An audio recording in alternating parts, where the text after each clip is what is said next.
Started playing football when I was 5 years old and continued to play football through college. So it was a number of seasons of football, and that's a significant passion of mine. Football is one of the sports that gets the most concussions from a youth and a professional level, and I feel like football is a very valuable sport, and so I've wanted to certainly add to the body of knowledge to help make sure that we are keeping athletes safe, particularly ones that experience concussion. What we've learned over the past number of years about concussion is that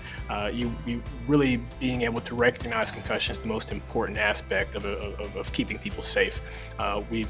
developed a number of different screening tests for concussion that all work very well, that can be done on the sideline or on the side of the court fairly quickly. That can give you a really good indication whether or not an athlete has been concussed or not. Following that screening test, we oftentimes want to make sure that we keep the athlete out of participation until all symptoms resolve. It's important to understand that symptoms may not become apparent within 24 to 48 hours even, and so keeping an eye on that athlete if you suspect a concussion and still keeping them out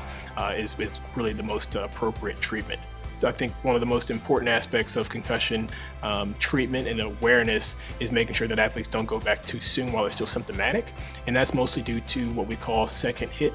syndrome, or where an athlete is still having symptoms from a concussion and then gets another concussion, and that can be a catastrophic event that causes brain swelling and can lead to coma and death. And that's really the more, I think, important aspect of concussion treatment that we don't talk about as much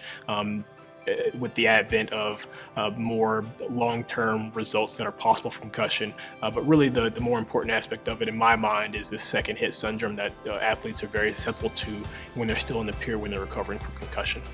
So most importantly, we want to make sure that everybody on the sports medicine team is aware of the signs of concussion and the symptoms of concussion and can recognize and then also appropriately treat concussions when they occur. Again, that involves the athletic trainer, that involves the coaches, that involves the parents, to make sure that we're all on the same page about